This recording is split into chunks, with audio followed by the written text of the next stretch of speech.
queridos lectores en busca de sabiduría y transformación interior. Hoy los invito a sumergirse en las páginas de un libro que puede iluminar sus mentes y encaminar sus vidas hacia un destino más pleno y satisfactorio, Recto Pensar de Henry Thomas Hamblin.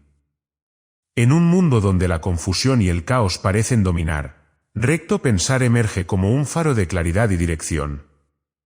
Escrito por uno de los más grandes maestros espirituales del siglo XX, este libro nos lleva a un viaje de autodescubrimiento y transformación interior. Henry Thomas Hamblin nos enseña que el pensamiento recto es la clave para desbloquear todo nuestro potencial y alcanzar la verdadera felicidad. Nos muestra cómo nuestros pensamientos moldean nuestra realidad y cómo, al alinearlos con la verdad universal, podemos manifestar la vida que deseamos. A través de historias conmovedoras, ejercicios prácticos y principios espirituales atemporales, Recto Pensar nos guía hacia una comprensión más profunda de nosotros mismos y del mundo que nos rodea.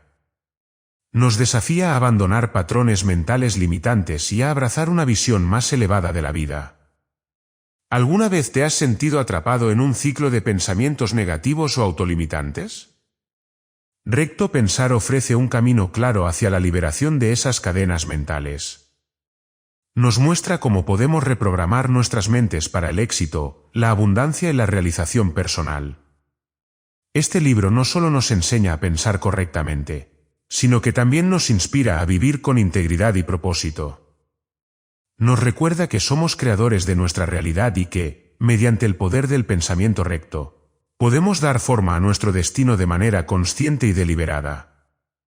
Así que, queridos lectores, los invito a abrir sus mentes y corazones a las enseñanzas transformadoras de Recto Pensar de Henry Thomas Hamblin. Prepárense para embarcarse en un viaje de autodescubrimiento y crecimiento personal que cambiará sus vidas para siempre. Que la luz de la verdad ilumine su camino mientras exploran los capítulos de Recto Pensar. Recto Pensar de Henry Thomas Hamblin. Prefacio.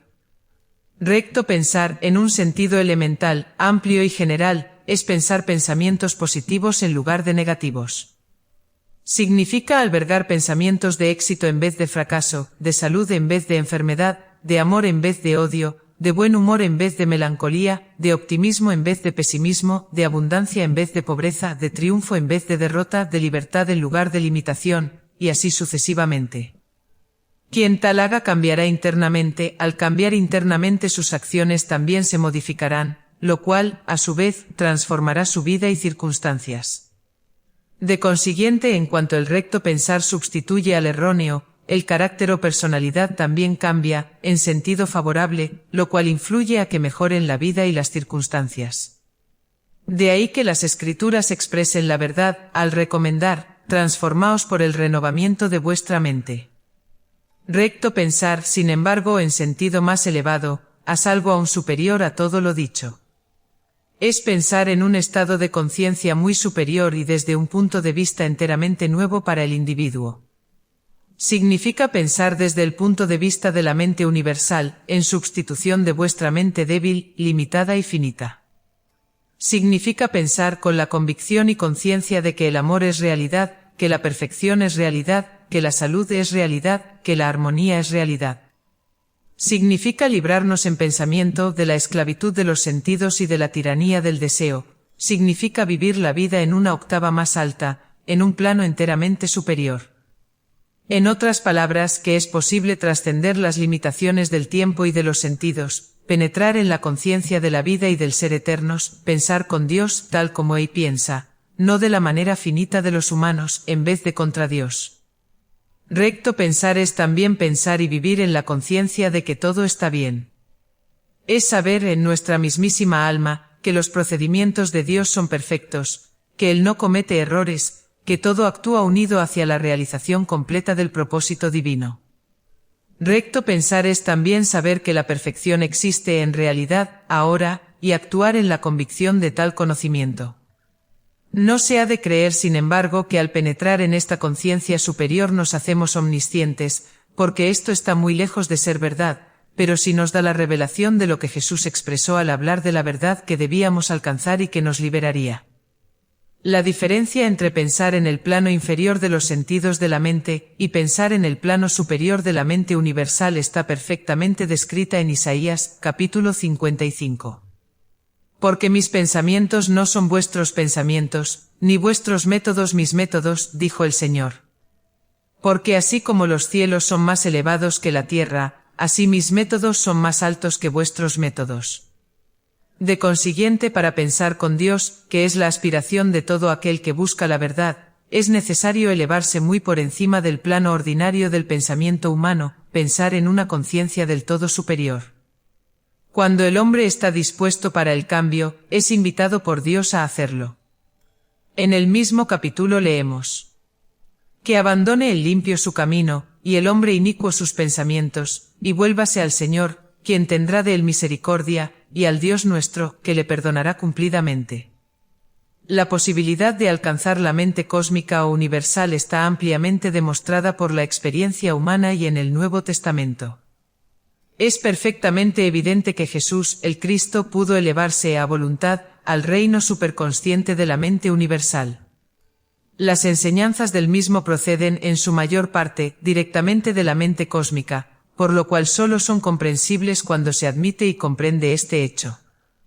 Es indudable que podía elevarse y llegar a la mente superior de Dios. De este plano u octava superior procede toda curación. En este reino superconsciente se puede comprender la verdad en tal forma que nos haga libres. Recto pensar es todo lo contrario de los sueños impracticables o del éxtasis místico, es intensamente práctico. Puedo decir, como hombre de negocios práctico que empezó su vida sin un céntimo, y que tuvo que sostener una lucha ruda y accidentada con las dificultades y realidades de la vida durante muchos años, que no hay nada tan prácticamente auxiliador como el recto pensar. Habiendo tenido que abrirme paso en la vida, desde una edad muy temprana, sin dinero, ni influencia, ni educación, y además entorpecido por una salud delicada, no me interesa nada que no tenga aplicación práctica. Antes de aceptar nada he de experimentar su utilidad práctica y definida. Las superiores consecuencias de este superior y recto pensar en armonía con Dios están descritas en un lenguaje poético y simbólico por el inspirado profeta, quien a su vez habla desde el punto de vista de la mente universal. Isaías dice: porque con alegría saldréis y con paz seréis conducidos. Los montes y los collados elevarán su cántico ante vosotros y todos los árboles del campo aplaudirán. En lugar de la zarza crecerá el abeto y en lugar de la ortiga crecerán los mirtos, y será en nombre del Señor, y como signo imperecedero que no será borrado. Ha quedado demostrado en la experiencia práctica, que todas las promesas que anteceden son la pura verdad. Quienes aprenden el arte y ciencia del recto pensar hallan, con el tiempo, que las espinas zarzas del fracaso, temor, discordia, odio, enfermedad, desdicha y sufrimiento innecesario, ceden su lugar al verdadero éxito, logro, armonía, amor, felicidad y salud. Las palabras del profeta puestas en lenguaje llano y sencillo demuestran claramente que los que piensan y obran en armonía con Dios, en lugar de contra Él, disfrutan aquí y ahora, en esta vida, de armonía, paz, salud, felicidad y dicha. Introducción. Este libro presenta una filosofía de gozo. Una filosofía que brinda al hombre un mensaje de alegría y de felicidad y trata de extenderlo a miles de ellos. Dice que si usted no está rebosante de gozo ha de haber una razón para ello, pues la alegría, la felicidad, la salud y el deleite en el mero acto de vivir pertenecen al hombre por derecho de nacimiento y como condición normal. Si usted es desgraciado, está enfermo o deprimido, en estado anormal, su mente está enferma y necesita un médico. La ciencia del recto pensar con su mensaje de gozo, trata de enseñar a usted dónde se encuentra descaminado para ayudarle a volver al buen camino. Esta filosofía está dando repetidas pruebas de que el hombre puede, por un destello de inspiración, despertar de su mísero sueño hipnótico de depresión y de enfermedad, y hallar otra vez la alegría del vivir. La salud perfecta que le ha sido desconocida durante tanto tiempo. Esta filosofía del recto pensar es, por lo tanto, un evangelio de gozo, gozo y todavía más gozo y la jubilosa risa del alma despierta. Y es mucho más, como se demostrará en las páginas que siguen. Trae consigo un nuevo concepto de la vida. Enseña que la vida es espiritual, que no podemos separar la materia del espíritu. Carlyle dijo en una ocasión que la materia podía solo existir espiritualmente, de consiguiente, el hombre existe espiritualmente o no existe. En efecto, el hombre es un espíritu, el cuerpo físico no es más que su manifestación material y externa. Si la vida es espiritual, entonces el hombre puede alcanzar el verdadero triunfo mediante las fuerzas espirituales, puede gozar de salud mediante las fuerzas espirituales, puede lograrla y alcanzarla mediante las fuerzas espirituales, puede ser feliz mediante las fuerzas espirituales, puede amar mediante las fuerzas espirituales. Por lo tanto, el verdadero arte de vivir es el desarrollo, entrenamiento y utilización de los poderes espirituales. No hay método alguno de educación que haga esto, nunca se logrará por medios objetivos, solo puede ser realizado por proceso subjetivo. El recto pensar espiritualizado despierta y ejercita los poderes internos del hombre de manera que pueda lograr éxito en la vida, crear armonía en su hogar, salud en su cuerpo, y por su alegría y optimismo proporcionar esplendor y alegría a todos sus semejantes. Es más, le permitirá descubrir y desenvolver en sí mismo la chispa de la divinidad que por tanto tiempo ha permanecido oculta. La ciencia y arte de recto pensar son igualmente prácticos. Se ha tomado una gran verdad, y dejando a un lado todo lo no esencial, se ha forjado un sistema práctico, el cual se puede aplicar con precisión a todos los problemas de la vida.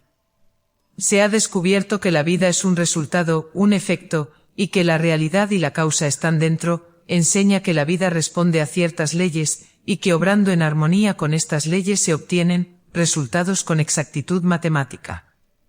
Desvanece la vaguedad, el misterio y la incertidumbre que envuelven a tantas enseñanzas, y demuestra que se puede dirigir la vida por medio de métodos científicos, enseña que el universo no se mueve a capricho sino de acuerdo con leyes inmutables. Lo que el hombre siembre esto cosechará, y como el hombre piensa en su corazón así es él son verdades científicas demostradas.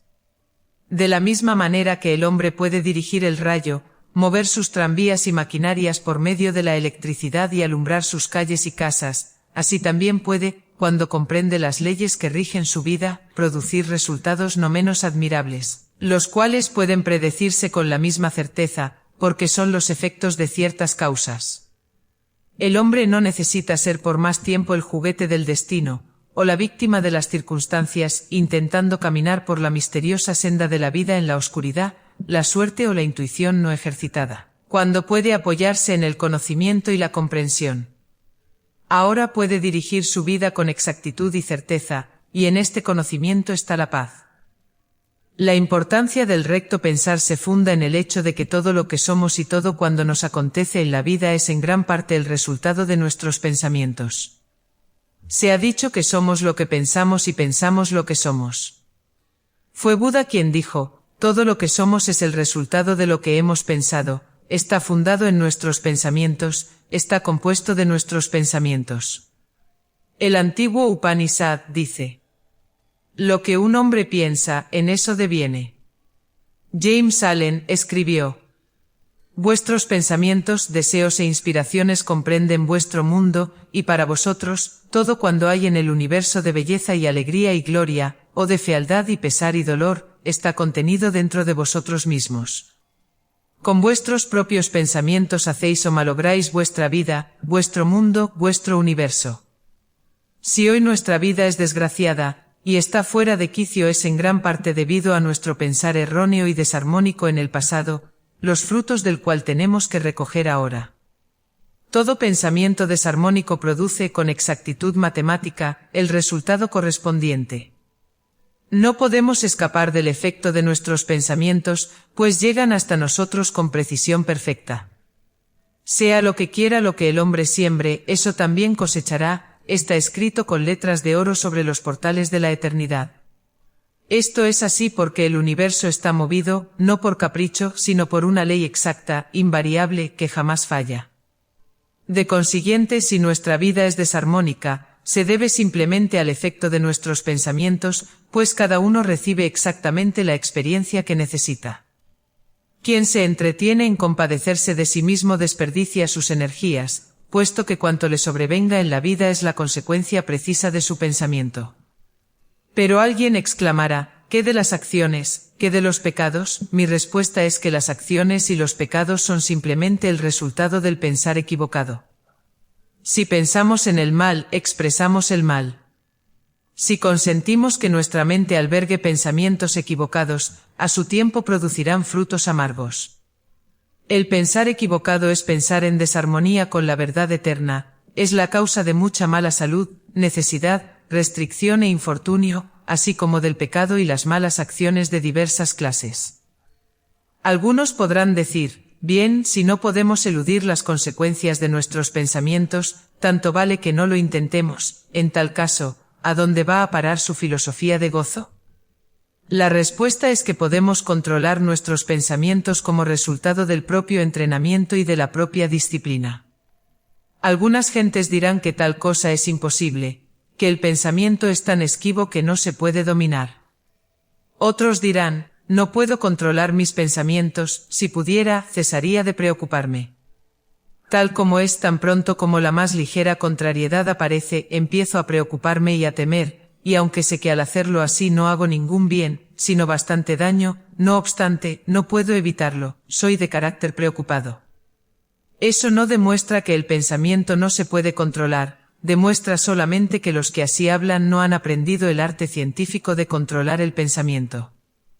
El pensamiento se puede controlar si se procura con perseverancia, paciencia y persistencia. Grandes cambios como este no se alcanzan en un día, pero se pueden lograr con el tiempo mediante una práctica sistemática de principios adecuados. Admitiendo, pues, que es posible controlar los pensamientos, vamos a considerar los resultados que se obtendrán de la práctica del recto pensar. Primero, en lugar de pensar destructivamente, se pensará constructivamente, en lugar de demoler la vida y amontonar preocupaciones para el futuro, la vida y el carácter se formarán en belleza y armonía. En lugar de crear desarmonía, un medio ambiente antipático, fracaso, mala salud, enfermedad e infortunio, la tendencia de aquí en adelante será cambiar tales cosas en éxito, salud, felicidad, paz y gozo. Segundo, las poderosas vibraciones del pensar constructivo, es decir, del pensar en armonía con la mente infinita, divina, universal, cambiarán gradualmente el carácter y transformarán la vida. La armonía se restablecerá pensando de acuerdo con la verdad eterna. La fuerza vital infinitamente buena, que es la vida de Dios inmanente en el hombre, podrá manifestarse en conciencia, bajo la forma del bien, o sea en salud, armonía, logro mediante el servicio, eficacia y suficiencia. No se despoja a la vida de su disciplina, sino de sus desarmonías y del sufrimiento innecesario. El recto pensar correcto, es decir, pensar de acuerdo con la verdad, restablece la armonía, que es la condición normal. El bien es una condición positiva, no una condición negativa. Desgraciadamente, la idea que la mayoría de la gente tiene del bien es enteramente negativa. Para ellos el bien es meramente la ausencia del mal. Por ejemplo, su idea de la salud es la ausencia de la enfermedad, la felicidad para ellos es la mera ausencia del infortunio. No conocen nada de la rebosante alegría inherente a la buena salud o del chispeante gozo de la nueva vida. La vida de Dios es perfecta, y si se la deja fluir sin entorpecimientos únicamente se manifestará bajo su aspecto bienhechor. El pensar equivocado, las creencias erróneas y la ausencia de la verdad, desvían la bienhechora corriente de la vida perfecta de Dios por cauces desarmónicos, produciendo la enfermedad, la extrema pobreza y otros males. Muchos temen innecesariamente las consecuencias del pensar equivocado y las malas obras del pasado. Dicen, es mi karma y tengo que aguantarlo. Se llegan a saturar tanto de esta idea que agravan y aumentan sus contrariedades. Sin embargo, si quisieran aceptar la verdad, comprender, pensar y vivir en la conciencia de la verdad, hallarían que sus contrariedades se aliviarían considerablemente, si no desaparecían del todo. Es inútil luchar contra la vida, pero encarando cada dificultad con la verdad, pensando en armonía con la verdad y viviendo en la conciencia de la verdad, la vida se transforma, y todas sus dificultades se convierten en amigos disfrazados. Además, a medida que el carácter cambia, las influencias y las vibraciones externas le afectan a uno cada vez menos. El poder de ellas para herirnos disminuye a medida que nos elevamos a vibraciones superiores. Capítulo 1. Los efectos del pensamiento. El efecto inmediato del pensamiento sobre nuestro cuerpo, espíritu, trabajo, felicidad, en efecto en todos los aspectos de la vida, es tan indiscutible que casi parece innecesario tratar del mismo. Pero la experiencia con los estudiantes me ha convencido de que muchos no se den cuenta del poder que el pensamiento ejerce sobre sus acciones, y de consiguiente, sobre todo lo que es resultado de sus acciones. Por lo tanto, no estará de más que tratemos ligeramente de esta cuestión. Un pensamiento, alguien ha dicho, es una acción en proceso de nacer. Todo cuanto hacemos es el resultado de pensamientos que hemos albergado o sostenido en la mente. Podemos hacer cosas bajo el impulso del momento, pero tal impulso es el resultado de un pensamiento o pensamientos que previamente hemos tenido en la mente. La mente subconsciente es un centro de extraordinario poder y energía. Es una fuerza ciega y actúa por sugestión. En otras palabras, actúa por las impresiones que recibe de la mente objetiva, por tanto, la clase de acción que produce en la vida depende de que tales impresiones, pensamientos o sugestiones sean buenos o malos. La voluntad y el sentido moral deben empezar su obra defensiva con pensamientos y no con acciones, porque los primeros son los causantes de las últimas. De consiguiente, si uno mantiene pensamientos de pesimismo, estos se expresarán en melancolía y en fracaso. Si son pensamientos de mala salud, se manifestarán en enfermedades y trastornos reales en el cuerpo. Si un joven dice, temo que no pueda hacer cierta tarea, fracasará, pero si por lo contrario, se afirma a sí mismo que puede realizarse, entonces su mente subconsciente hará todo cuanto pueda para ayudarle a vencer, y salvo que pretenda algo que esté más allá de su grado de desenvolvimiento, lo conseguirá. Los buenos pensamientos producirán buenas acciones, y los malos pensamientos malas acciones, por tanto, en el control del pensamiento es donde se hallará el dominio de uno mismo. Todos los malos hábitos en la vida, lo mismo que en el cuerpo, tienen su origen en los malos hábitos del pensamiento. La única manera de formar buenos hábitos es con el pensar constructivo y positivo acompañado de la correspondiente y adecuada acción. Si en una mañana lluviosa usted dice, ¡qué horrible mañana!, hará que en verdad sea una mañana horrible para usted y contribuirá a que sea horrible para otros, porque no solo envía usted una sugestión de tristeza y desolación a su propia mente subconsciente, sino que la hace extensiva a cuantos le escuchan. Por otra parte, si usted toma la actitud de que el tiempo podría ser mucho peor, de que la lluvia es muy útil en el campo, de que el sol brilla en todo su esplendor tras las nubes, y que Dios subtraerá con ello la tristeza del todo es perfecto en el perfecto mundo de día, y se sentirá dichoso y feliz, y al obrar así hará más felices a los demás gracias a la irradiación de su propia dicha. De la misma manera, si usted se dice en su foro interno, hoy me siento muy mal, su mente subconsciente actúa de conformidad. El mensaje se transmite a todos los millones de minúsculos y laboriosos obreros cuyo deber es reparar, construir y mantener sano el cuerpo de usted, y ellos actúan de conformidad con el mandato. El entero sistema se deprime, disminuye la vitalidad, se debilita el poder de resistencia de tal manera que el cuerpo queda en condiciones de ser presa fácil a la primera infección que se presente. En cambio, si cuando usted no se siente muy en su centro, respira profundamente y al inhalar dice, el infinito es mi salud, y sostiene en su mente el pensamiento o imagen de salud perfecta, verá que su estado mejora. El mensaje, manifestad salud perfecta, será enviado telepáticamente a todo el cuerpo, y todos los diminutos luchadores y activos trabajadores recibirán una corriente de inspiración, que les estimulará a trabajar en beneficio de usted. Similarmente, uno que diga, estoy seguro que la competencia arruinará mis negocios, se sugiere a sí mismo su propio fracaso. Todas sus acciones tenderán subconscientemente hacia tal fin, y el tiempo inevitablemente verá la ruina de sus negocios. Pero el hombre que en circunstancias parecidas declare resueltamente, ninguna competencia podrá afectar a mis negocios, Haré que mis mercancías o mis servicios sean tan buenos que todos mis clientes querrán por su propia conveniencia continuar tratando conmigo, se sentirá inspirado por su propia sugestión, se pondrá a trabajar y hará sus servicios tan indispensables para el público que sus negocios triunfarán más que nunca. Vemos, pues, que los pensamientos afectan nuestra vida, y que con solo controlar los pensamientos podemos dirigir las acciones, y por medio de éstas cambiaremos el rumbo de la vida, y hasta el mismo medio ambiente. La filosofía del recto pensar profundiza en esta cuestión mucho más que todo lo dicho. Enseña que los pensamientos sostenidos en la mente atraen, por la ley de vibración, el material para su expresión objetiva, que lo que esté presente en la mente con fina claridad de pensamiento y visión interna, se manifiesta en la vida, que cada modalidad de pensamiento produce fruto de su propia clase. Enseña que si hay confusión de pensamientos en la mente, se experimenta confusión y desarmonía en la vida y circunstancias, y que según sean el pensamiento y la visión mental, se malogra o se glorifica la vida.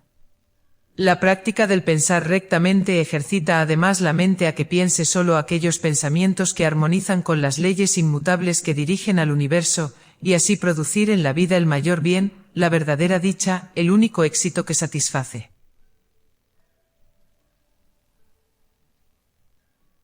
Capítulo 2. La gran consecución. El mensaje más importante que en este libro intentamos transmitir es, que el hombre que dedique cada día un corto tiempo a desarrollar el interno reino mental y espiritual, eliminará el mal de su vida y lo sustituirá por el bien. Es decir, que meditando sobre la perfección divina, se irá transformando a su semejanza. Con ello destruirá también la influencia de lo que llama mala suerte y desgracia en su vida, y lo reemplazará por el bien manifiesto y armonioso. Se desvanecerán sus desdichas y se sentirá lleno de profundo gozo cuyo origen está en lo interno y que no depende de las circunstancias exteriores. Podrá protegerse a sí mismo y también a los demás de peligros, dificultades y desastres. Obrando así obra con precisión. No está tratando con teorías inciertas, sino con leyes inmutables que nunca pueden fallar o alterarse. Esta es la verdadera oración. No se hace esto por el poder de la voluntad, se hace poniéndose en armonía con el infinito. El verdadero éxito en la vida solamente se puede hallar mediante esta armonía con lo divino. El hombre es un ser espiritual, en cuanto se da cuenta de su propia naturaleza espiritual y aprende cómo atraer hacia sí los poderes del infinito, obrando en unión con su divina fuente, su vida cambia. Día por día destruye un poquito de mal de su vida, y día por día un poquito de bien se pone en lugar del mal. Los resultados no se notan al principio, pero son acumulativos, con el tiempo se pondrán de manifiesto con tanta seguridad como el sol sale y se pone diariamente. Muchos exclaman: ¿qué es esta mala influencia que me persigue? Tan pronto como la prosperidad me sonríe un poco sufro una fuerte pérdida. Cuando hago planes para una vida feliz me sorprende un desastre y tira por tierra todas mis esperanzas. No hay nada maligno que lo persiga, lo que hay es que sufre ausencia de bien, debido a desarmonía en su pensamiento y en su vida. Por tanto, tan pronto como la desarmonía ceda su lugar a la unidad, empezará la transformación de la vida. Además, aunque todo sistema de verdadero control del pensamiento educa al estudiante en los aspectos más importantes, se efectúan en él simultáneamente cambios de menor importancia que contribuyen al éxito y la estabilidad de la vida. El poder de la voluntad, la concentración, la determinación, la perseverancia, la imaginación creadora, el pensamiento dirigido, la memoria natural, la apreciación de la belleza, la confianza en sí mismo, el buen humor y el optimismo van desarrollándose sin que el mismo estudiante lo advierta. Mencionamos estas cualidades porque son de valor manifiesto para el estudiante, aunque aparezcan como insignificantes, comparadas con los mayores objetos que con la práctica de la verdad se alcanzan. El recto pensar imprime exactitud y precisión a la vida, hace de ella algo cierto y seguro. Lo somete todo a un régimen, el cual, si se sigue fielmente, da resultados de una certeza matemática. No queremos decir con esto que sea prudente el que uno mismo decida qué clase de bien ha de recibir en su vida, pues en muchos casos es mejor dejar esta decisión a mente divina. Pero la certidumbre y la exactitud está en que al trabajar firme, persistente y cotidianamente para alcanzar el control del pensamiento y ponerse en armonía con la mente infinita, la fuente única de todo y de la cual todo procede. Uno puede eliminar cada día algún mal de su vida, y añadir cada día algo bueno, lo cual inevitablemente transforma gradualmente la vida, la edifica y la embellece. Al principio los viejos sinsabores y males persisten, algunos hasta parecen empeorar, pero al cabo de un tiempo se advierte que los ataques son menos duros, los sinsabores menos agudos, y desde entonces se deja sentir un mejoramiento gradual y persistente, hasta que la vida entera y las circunstancias quedan enteramente transformadas.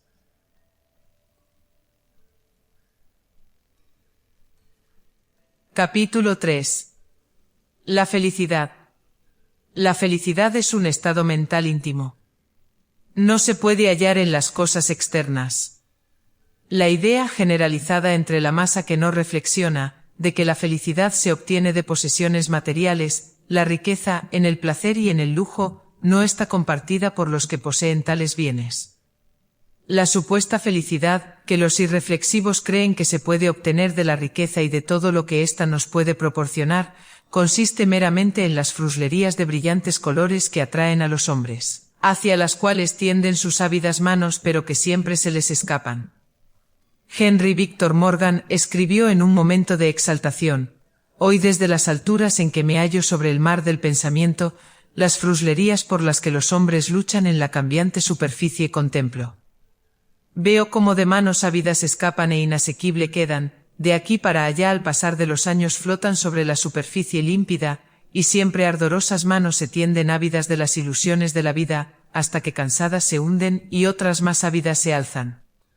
La felicidad, por tanto, no se obtiene yendo tras las ilusiones de la vida, sino mirando dentro de uno donde se puede hallar la única realidad verdadera.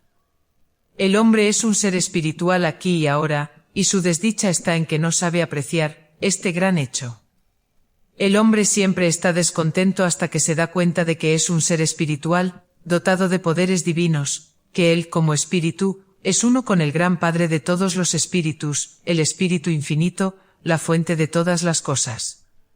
Cuando llega a comprender este hecho estupendo, la pesada carga de ansiedad que lo ha oprimido, sensación de soledad y desamparo, la incertidumbre y la vaguedad de la vida, se desvanecen, y entonces se da cuenta por vez primera del verdadero sentido interno de la felicidad. La felicidad no depende de las circunstancias. Los que no saben dicen: si mis circunstancias fueran mejores yo sería feliz, no obstante aunque cambiasen las circunstancias continuarían siendo desgraciados.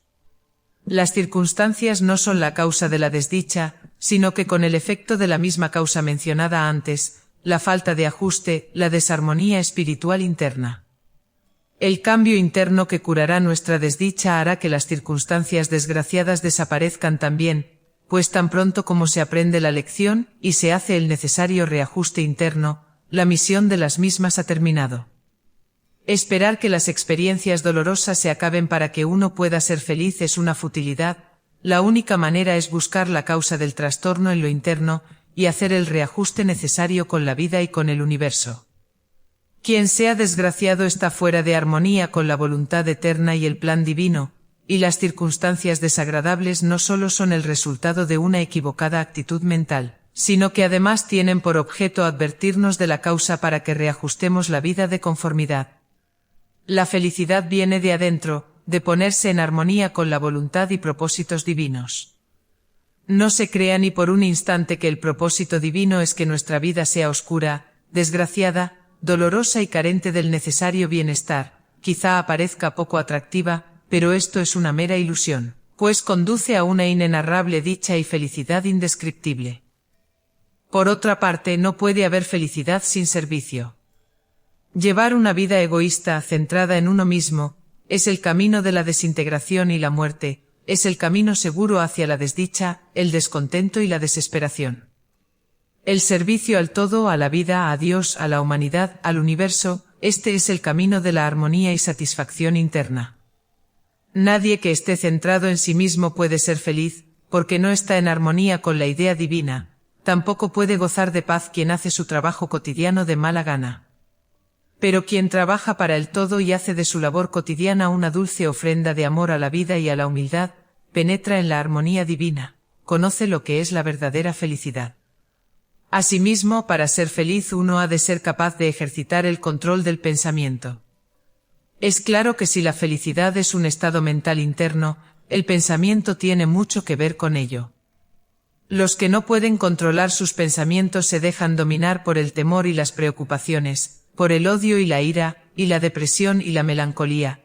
Cuando tal ocurre no hay felicidad posible.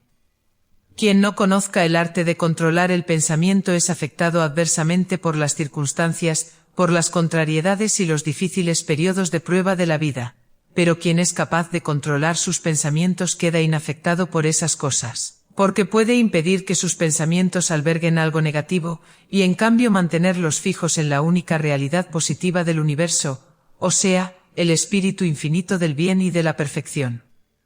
Al obrar así pierde todo temor y la desdicha desaparece, alcanza paz y gozo infinitos. Deja sus debilidades tras él e infundido de poder divino, vive una vida de tranquilidad y de triunfo. Parafraseando a Henry Victor Morgan, podrá exclamar: en las alturas en que hoy me encuentro donde los vientos de Dios silban arrolladores, ya no persigo las ilusiones de vivos colores, por las que los hombres se dejan morir, pues he penetrado en el corazón de lo divino, y ahora soy el árbitro de mi destino.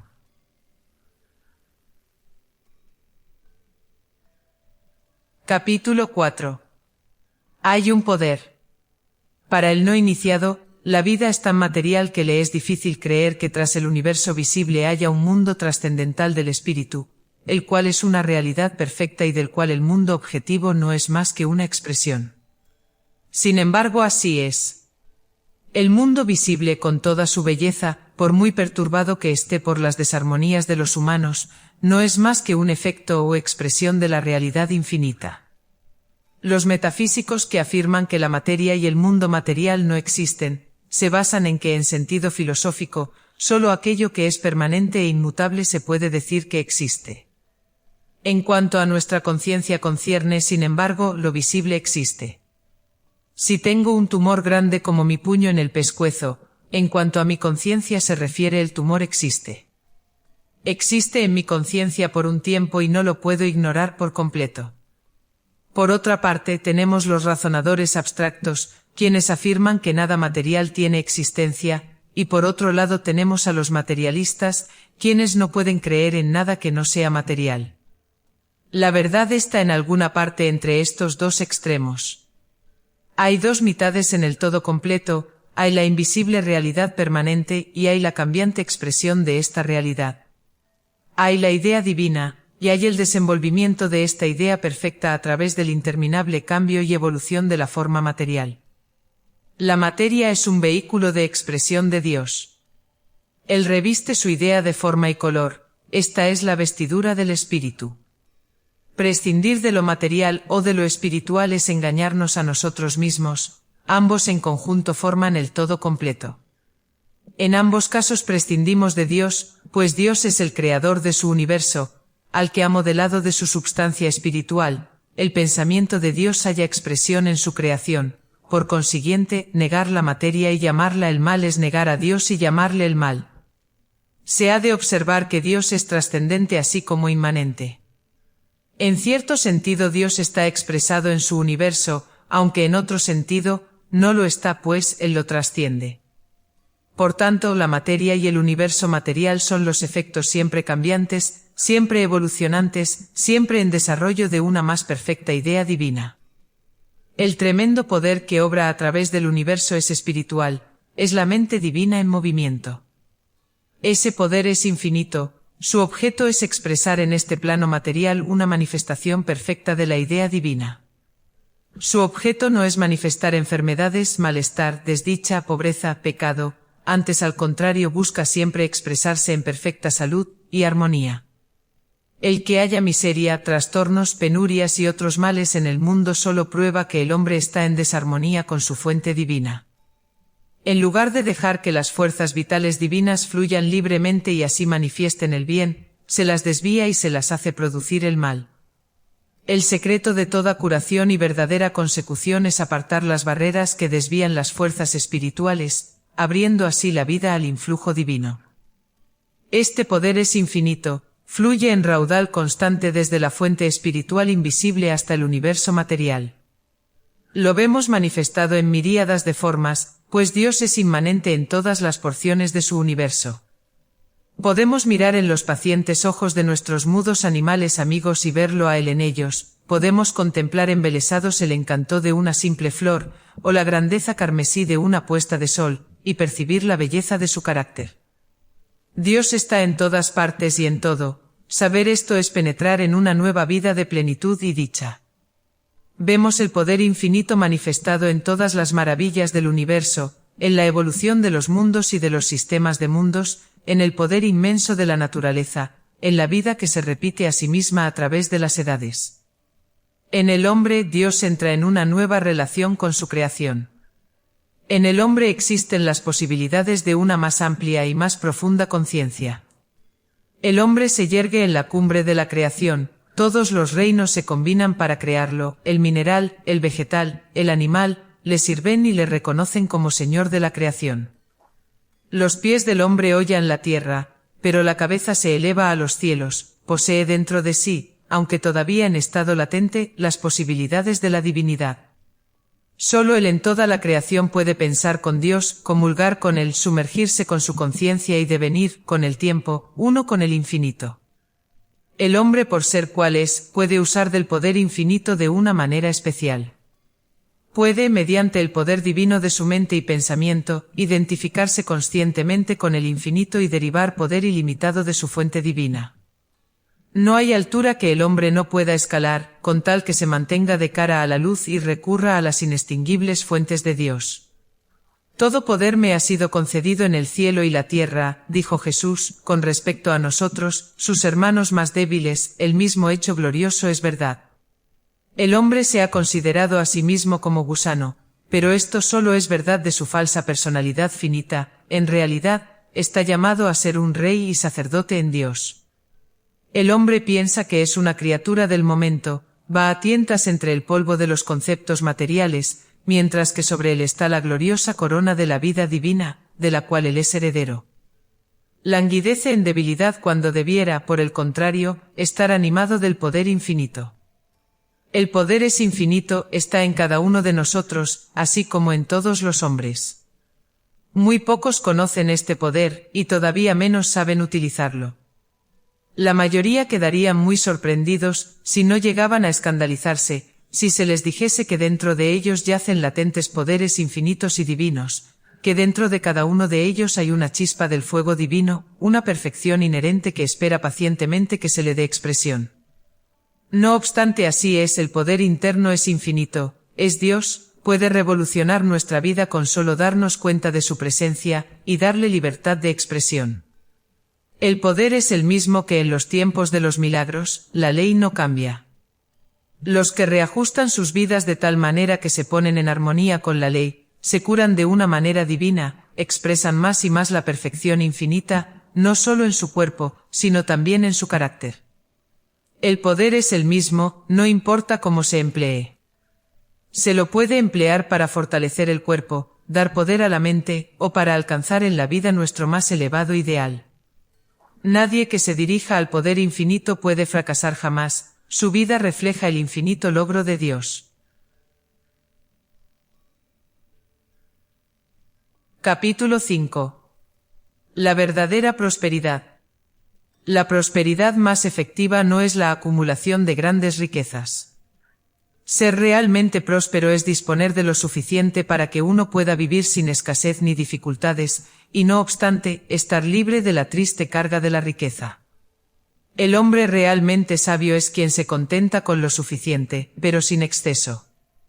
La escasez es molesta, pero la posesión de riquezas impone cargas y responsabilidades que no merecen la pena. Algunos de mis lectores plantearán la cuestión moral, si es justo disfrutar aunque no sea más que una posición holgada mientras hay tantos acosados por la necesidad. Esta es, por supuesto, una cuestión que cada individuo ha de resolver por sí mismo. Personalmente creemos que uno está justificado al aceptar de la vida los suficientes bienes materiales que permitan desarrollarse y desenvolverse en todos los planos, físico, mental y espiritual. De consiguiente, cada uno merece recibir todo lo que necesita para el propio desenvolvimiento superior, con tal que esté dispuesto a dar a cambio sus mejores servicios a la humanidad y al mundo. Quien da sus mejores servicios, sus mejores pensamientos, sus mejores emociones a la vida, al mundo y a sus semejantes tiene derecho a una retribución adecuada, en lo mejor que la vida pueda darle. Quien piensa que es hábil y por medio de sutiles tretas trata de engañar a la vida y a sus semejantes, tomando mucho y dando poco o nada a cambio, no es realmente hábil, sino solamente simple, porque lo que gana en un sentido lo pierde en otro. Podrá ganar dinero, es cierto, pero pierde todo lo mejor y lo que más satisface en la vida, pero que el dinero no puede comprar. El camino de la verdadera prosperidad es el del más elevado servicio, la modificada tónica mental interna, y la comprensión de la verdad mediante el recto pensar. Esto nos pone en armonía con la ley divina de da y recibirás, a la vez que elimina la causa mental de la escasez y de la pobreza, proporciona en la vida una prudente opulencia, ni exceso ni escasez, mas el conocimiento seguro de que nunca podemos carecer de ninguna cosa digna de poseer. Quienes no comprenden la acción de la ley siempre temen la pobreza. Podrán ser ricos, no obstante en su fuero interno les corroe el obsesionante temor de perderlo todo y verse en la indigencia. Temen tanto al futuro y lo que éste pueda traer que necesitan acumular dinero, algo con que contar cuando las cosas vayan mal. No satisfechos con lo que ya poseen, van afanosos tras mayores riquezas sin otro anhelo que sentirse más seguros. Esta es la adoración de Mamen. Van tras la carne y no tras el espíritu. En tanto que consideremos al dinero y a los bienes materiales en sí mismos como nuestra fuente de provisión, en tanto pensemos que tales cosas nos libran de la necesidad, servimos a Mamen y, de consiguiente, no podemos servir a Dios, vamos tras la carne y no tras el espíritu. Quien reconozca que Dios, mente y espíritu universal, si se prefiere esta expresión, es la fuente una de toda provisión y diariamente y en cada hora reconoce su unidad con esta fuente infinita, nunca puede carecer de nada que sea bueno. Lo que ha de preocuparle es dar el mejor y más eficiente servicio a la vida a cambio de la abundancia que recibe. Quien todavía no sea capaz de percibir la generosidad de Dios en su vida, debe actuar, en cuanto a servicio y agradecimiento se refiere, como si tal generosidad se hubiera manifestado. Con toda seguridad vendrá más tarde o más temprano, es decir, si se transmutan los pensamientos de abundancia de Dios, como la realidad, tras la escasez y pobreza de la irrealidad. Esta es la verdadera prosperidad, la opulencia real. No se ha de creer, sin embargo, que uno ha de esperar tranquilamente que las mejores cosas le caigan de las nubes. Es necesario, en primer lugar, ser activo mental y espiritualmente en el mundo interno del pensamiento y a la vez trabajar físicamente. La vida es principalmente acción, de consiguiente para merecer la prosperidad uno ha de trabajar. El trabajo, cuando bien se ama, es una de las mayores alegrías de la vida. Nadie puede ser feliz o gozar de la buena salud si no está dedicado plenamente al trabajo, no ejecutado meramente para satisfacer sus propios fines egoístas, ha de ser trabajo ejecutado como una ofrenda de amor a la vida y el mundo. No se pretende insinuar que el recto pensar convierta súbitamente a una persona pobre en rica, ni se quiere presentar como un medio para enriquecerse pronto. Lo que sí hace es enseñar a quien lo practica la manera de no atraer la pobreza a su vida, y le pone en el camino que, si lo sigue, le conducirá a la holgada suficiencia. Le enseña cómo detener los hábitos negativos del pensamiento y la actitud mental negativa, los cuales, en virtud de sus vibraciones, retardan el triunfo. Le enseña la manera de ponerse en armonía con la ley inmutable, y así ponerse bajo la ley de atracción. Le enseña la manera de utilizar su mente a fin de eliminar poco a poco el mal y la pobreza de su vida, sustituyéndolos por el bien, la prosperidad y la paz. Ello repetido varias veces cada día tendrá un efecto acumulativo en la vida, y con el tiempo se hará patente e incrementará de año en año. Algunos de mis lectores idealistas quizás digan que si toman más de una mera porción, tomarán más de lo que en justicia les corresponde y así roban al pobre.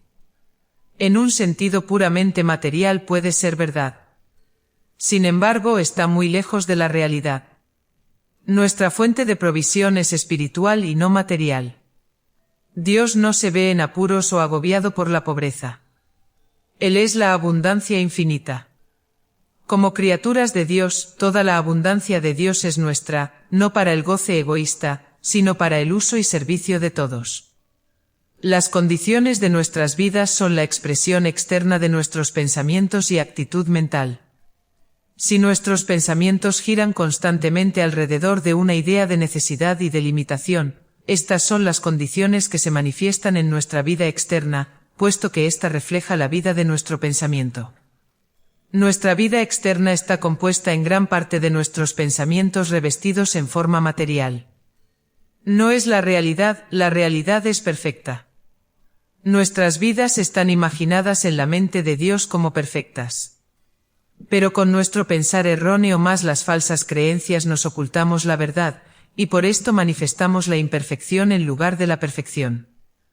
La perfección, sin embargo, es todavía la realidad única, y toda imperfección es causada por la materialización de nuestros pensamientos, los cuales nos ocultan la verdad.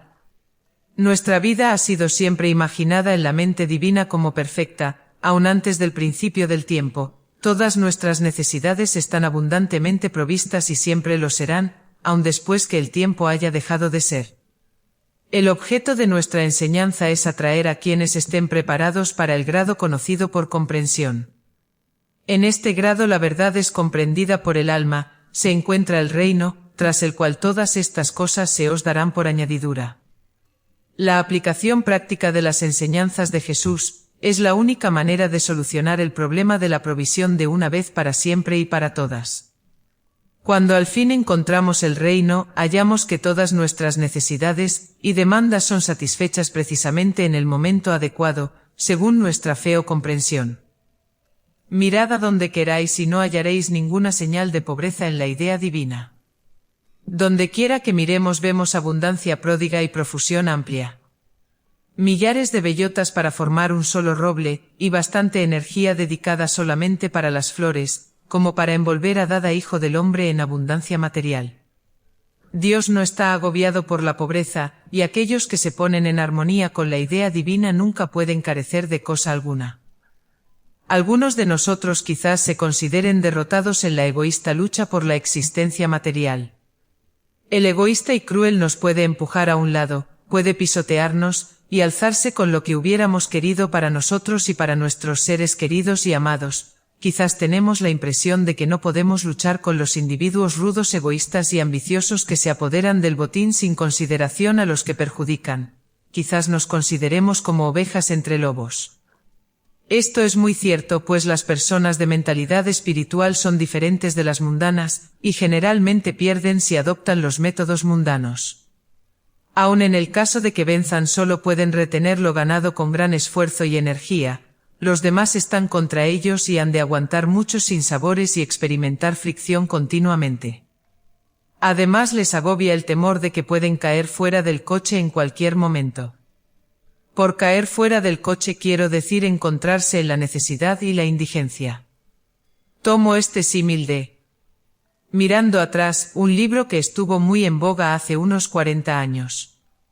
El autor comparó la vida de competencia de la época a un coche que tenía que ser empujado o arrastrado por un número de individuos que se afanaban, forcejeaban y contendían, mientras unos pocos afortunados iban cómodamente y hasta lujosamente dentro. Los de dentro disfrutaban de unos momentos agradables, pero desgraciadamente los asientos no eran muy seguros, de suerte que ocasionalmente, cuando el coche daba algún tumbo, algunos caían al camino, donde instantáneamente se veían forzados a ayudar a arrastrar y tirar del pesado coche. Este es el temor que corroe el corazón de todo el que hace dinero por la lucha y competencia. Es el caso de sálvese quien pueda y al que se quede atrás que se lo lleve el diablo. Ahora bien, la verdadera y espiritual manera de trabajar es buscar la prosperidad que viene del infinito, o lo que el Antiguo Testamento llamaría la bendición del Señor. Cuando Dios o el Espíritu nos bendice o cuando estamos en armonía con la ley espiritual, la prosperidad nos viene a nosotros sin terrible tensión o esfuerzo, sino gentilmente cual lluvia suave y bienhechora, y sin originar dolor alguno. Al contrario de la prosperidad de los materialistas, no produce desdichas ni decepciones, sino antes bien trae armonía y paz. Dios quiere que vivamos vidas felices, libres, sanas y gozosas, y si obedecemos sus leyes Él añade su bendición bajo la forma de prosperidad que no produce cuidados ni dolores, sino que solamente aumenta armonía y dicha. Para mejor inteligencia de lo dicho, permítasenos advertir que esto es enteramente distinto de los métodos de trabajo oculto, sobre el que muchos habrán leído en libros del nuevo pensamiento. Visualizar lo que uno quiere y forzarlo a que se materialice a aparecer es magia negra en una forma atenuada. No es la manera espiritual de trabajar, antes bien se lo podría describir más correctamente como diabólica. Aparentemente puede dar resultado, pero la riqueza obtenida de tal manera oculta siempre lleva consigo una maldición. No solo destruye nuestra felicidad, sino que además atrae cosas terribles. Finalmente las riquezas mal adquiridas toman alas y se van volando. Capítulo 6. La salud y la curación. La salud es un derecho natural de todo hijo de hombre. Si estamos enfermos, si sentimos malestar o sufrimos de mala salud crónica, es porque estamos en desarmonía con el plan o idea divinos. La robusta salud animal de nuestros antepasados ha pasado, el hombre es ahora más sensitivo, más mental, más espiritual y de consiguiente depende más y más de las fuerzas mentales y espirituales para su vida y salud. Todos estamos deviniendo más nerviosos y altamente receptivos, más imaginativos, más sensibles al poder del pensamiento y a otras fuerzas espirituales y psíquicas. Por tanto, el hombre ha de contar más y más con la fuente única de vida para conservar su salud, energía y vitalidad. El recto pensar trae un mensaje de salud. Afirma que la cosa misteriosa que llamamos vida es una manifestación de Dios, y que sólo retrocediendo hasta la causa primera, la fuente una de toda vida, ordenando nuestras vidas en armonía con las leyes espirituales e identificándonos conscientemente con el poder infinito, podremos alcanzar una completa y verdadera curación. Una vez que se hace esto, la enfermedad y la mala curación cesan, no para reaparecer de otra manera, sino que desaparecen de la vida para siempre. Pero no creáis que la salud es simplemente la ausencia de enfermedad, pues es mucho más que eso. Estar bien implica la posesión de flexibilidad de espíritu, de tremenda energía, o por lo menos, la suficiente para todas las necesidades. Significa sentirse activo y dispuesto, a la vez que rebosante de gozo, lo mismo en el trabajo como en el juego. En tales condiciones uno está en acorde con todo el universo, y es uno con la fuente de toda vida e infinito bien, por tanto puede exclamar con el poeta: vivo en sempiterna alegría, para mí todo es divino. Me alimento de celestial maná, y apago mi sed con celestial vino. Para quien ha logrado la salud perfecta por medios espirituales, todas las cosas son en verdad divinas. Cada brizna de hierba, cada capullo de flor, los cimbreantes árboles, la susurrante brisa, todo habla de paz a su alma y colma de éxtasis e infinito contento su corazón. No solo puede el hombre, al ponerse en armonía con la fuente divina, devenir sano él mismo, sino que también puede ayudar a otros a lograr una mejor salud. No afirmamos que todos posean las cualidades necesarias para convertirse en un eficiente curador espiritual, pero todo aquel que encuentra salud por sí mismo puede también enseñar a otros a encontrarla.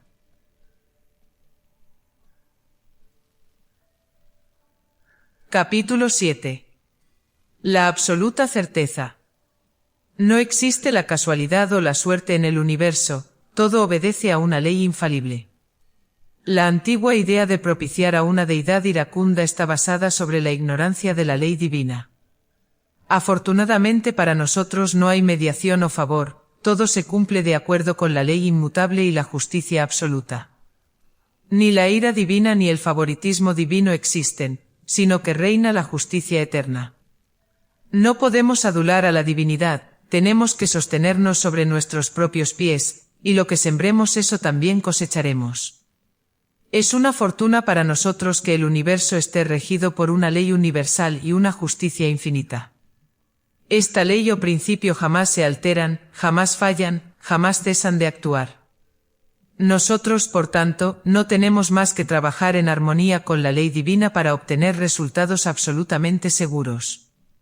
Mientras que el hombre pase por alto la ley y obre contra ella, verá su vida colmada de mal, discordia y lo que se llama mala suerte. No habrá certeza sobre cosa alguna, unas veces las cosas irán bien, y dirá que tiene suerte, pero luego se presentarán sin saber como sinsabores y desastres sin cuento, y dirá que no tiene suerte. Pero en cuanto el hombre aprende a conocer la ley, y a obrar en armonía con la misma, empieza a obtener resultados precisos. Puede no ser capaz de decir cuál será la forma exacta que tomarán, pero sabrá con absoluta certeza que el bien se manifestará en su vida a consecuencia de algo, que actúa en el reino invisible de la mente y del pensamiento y como resultado de acertadas decisiones y recta conducta. Puede que no sepa cuándo se manifestará, pero sabe con certeza que se manifestará. Un hombre puede haber sufrido de una debilidad física o dolencia durante un cuarto de siglo, sin que después de innumerables consultas con expertos especialistas y de toda clase de tratamientos de médicos y curanderos haya conseguido ningún alivio. No obstante, tan pronto como ponga su mente y su vida en armonía con lo divino, y diariamente trabaje mentalmente de acuerdo con ciertas leyes, puede tener la plena seguridad de que su dolencia irá curándose cada día en cierta medida. Quizás sea apenas una cantidad infinitesimal, pero ha iniciado una acción constructiva en el sentido adecuado, y sus efectos son acumulativos y en oportunidad se dejarán sentir. Lo mismo ocurre con nuestras circunstancias y medio ambiente, podemos ponernos en armonía con el infinito y, trabajando diariamente en el mundo interno de la causa, producir en la vida externa circunstancias mejores y un medio ambiente más armónico. En la medida que obedecemos a la ley y obremos constructivamente en lo invisible, en la misma medida se irán acumulando los efectos hasta que al fin se manifestarán en la vida externa. Los resultados deben venir, la ley responde siempre, el poder jamás cesa de actuar, Dios jamás se equivoca. No importa cuán negativa pueda ser una persona, ni cuán poco afortunada haya sido, ni cuán dominada puede estar por la enfermedad o por el hábito de la mala salud. Si tal persona persevera, y obra de acuerdo con la ley y persiste y es constante a pesar de la falta de resultados visibles al principio, vencerá con toda seguridad, jamás puede fracasar. Sabemos ahora, aunque no siempre lo hemos sabido, que una plegaria bien dirigida no puede dejar de producir efecto. Los resultados se producen siempre con exactitud matemática, no hay ningún elemento humano en la ley, ella es absoluta, es perfecta, es exacta. Si nuestra oración es cual debe ser y obramos de conformidad, solo bien nos puede traer. Puede que no siempre venga conforme a nuestras ideas humanas, pero siempre será el mejor bien posible para nosotros conforme a la sabiduría infinita.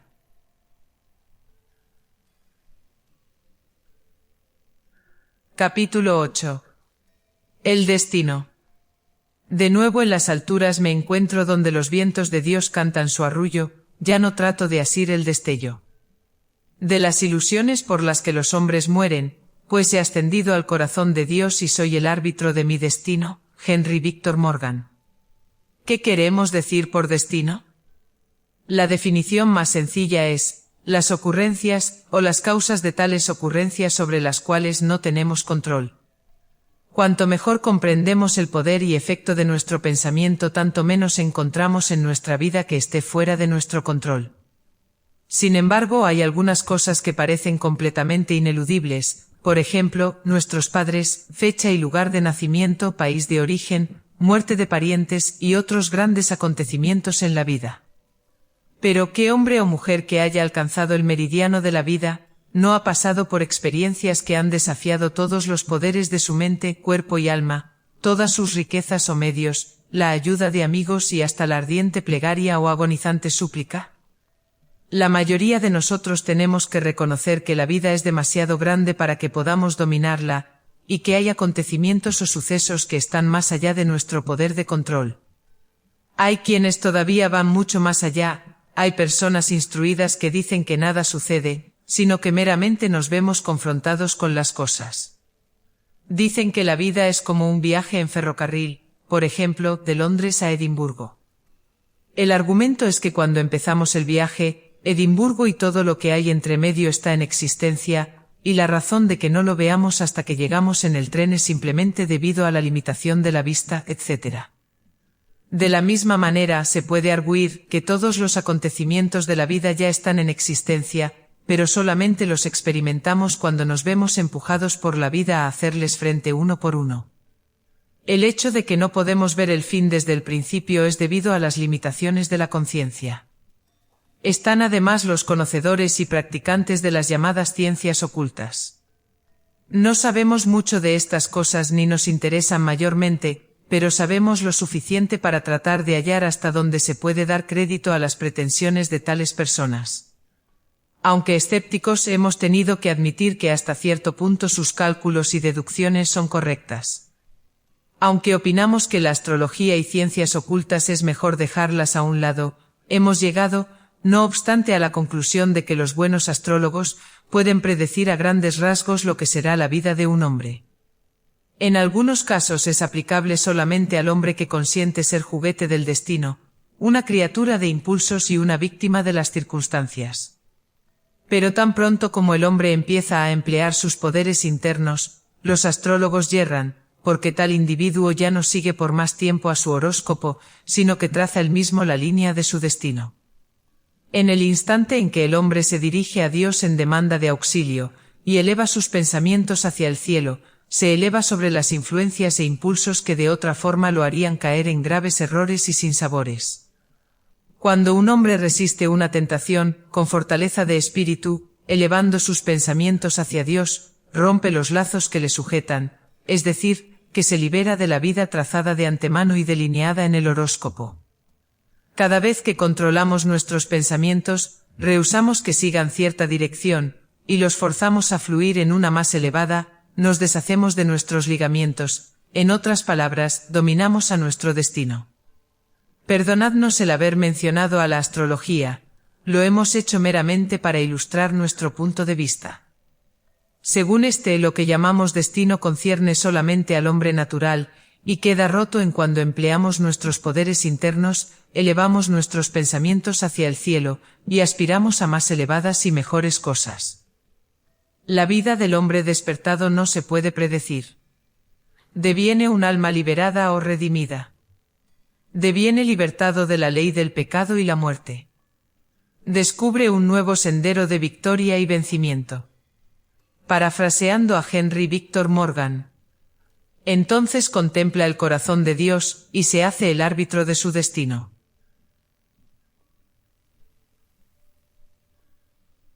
Capítulo 9. La confianza en uno mismo. La falta de confianza en uno mismo es la causa del fracaso de muchos. Tienen capacidad, son ambiciosos, tienen ideas, pero carecen de la suficiente confianza y fe en sus propios poderes y capacidades para vencer, confianza y fe que son la inapreciable posesión de todos los que triunfan. Todo el que triunfa se distingue por la espléndida confianza que tiene en sí mismo, y quien carezca de esta cualidad espiritual, pues es una cualidad espiritual, jamás podrá vencer. Nunca hemos encontrado a una persona triunfadora que no creyera total y absolutamente en sí misma, ni hemos encontrado a persona fracasada que no careciera de esta cualidad. El recto pensar desarrolla la confianza en uno mismo, en el sentido de que destruye el terror. ¿Qué no darían algunas personas para librarse del terror y la desconfianza? Sin embargo, se puede conseguir y el proceso no es difícil. Pero lo que es mucho más importante es que el buscador descubre las maravillas de sus propias fuerzas internas, espirituales y mentales, y gradualmente las ejercita y las aplica. Cuando el estudiante encuentra que puede disponer de poderes ilimitados, que puede echar mano de recursos inextinguibles, surge en la mente la confianza, la certeza, una absoluta fe en estos poderes internos. El estudiante, en lugar de preguntar, ¿puedo hacerlo?, afirma, lo puedo hacer. Y creyendo en lo que dice, lo hace apoyándose en los poderes internos para realizarlo, y ese poder nunca falla. El hombre triunfador por naturaleza cree en sí mismo, y por eso triunfa. El estudiante ejercitado cree en los poderes ilimitados de la mente universal, de los cuales puede, al usar su propio poder mental, disponer y aplicar cuando quiera los necesite. Además, como conoce y comprende la ley, está prevenido para no cometer los errores en la vida, a que son propensos los que tienen menos conocimiento que él. De consiguiente, el conocimiento de la verdad no solamente disipa el temor, y crea confianza en uno mismo y fe en las fuerzas mentales y espirituales internas, sino que además nos hace partícipes de conocimientos y sabiduría con los cuales la vida se puede dirigir hacia un perdurable y abundante éxito. Cuando el hombre se da cuenta de su unidad con el infinito, jamás puede temer, jamás puede carecer de confianza. Sabe que todas las fuerzas divinas son suyas, éstas tratan de obedecer su voluntad y servirle. Aunque sus pies están aún sobre la tierra, su mente está en Dios, su corazón palpita impulsado por un sentimiento de poder universal e ilimitado.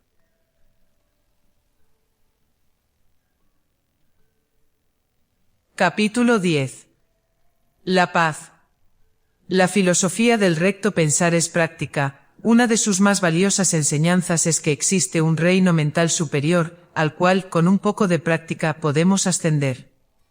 Es asequible para todo aquel que quiera perseverar. Con la práctica podemos retirarnos a este reino superior y mirar abajo, por así decirlo, y observar con desapego la agitación y fiebre de la vida. En este plano superior de conciencia, uno está enteramente libre de toda ansiedad, preocupación, contrariedad, terror, angustia, de todo cuanto tiende a ensombrecer la vida y perturbar la mente. Desde tal altura uno ve todas las ambiciones, riñas y egoísmos de la vida material en sus verdaderas proporciones, ve las cosas bajo la luz de la eternidad, desde el punto de vista universal, y esto purifica la mente de toda ansiedad y malestar y permite penetrar en la paz perfecta. Quien no se haya ejercitado y, después de leer estas líneas, trate de entrar en este reino mental superior, lo encontrará imposible. Eso es debido a que todavía no tiene control sobre su pensamiento, y no sabe cómo usar la mente. Únicamente por el control del pensamiento y la concentración puede uno arrojar de su mente todo pensamiento de preocupación y de ansiedad y penetrar en el reino de la paz y calma perfectas. Hemos de hacer observar, sin embargo, que además del control del pensamiento, es necesario reajustar la vida en armonía con las leyes que rigen al universo. A los estudiantes se les enseña cómo arrojar al temor y adoptar una actitud mental hacia la vida que esté en armonía con la finalidad del plan divino. Cuando se consigue la actitud mental adecuada, el estudiante se pone en armonía con el objeto y propósito de la vida, entra en unión con Dios, piensa con Dios, se sumerge en la conciencia divina, mora constantemente en la paz de lo infinito.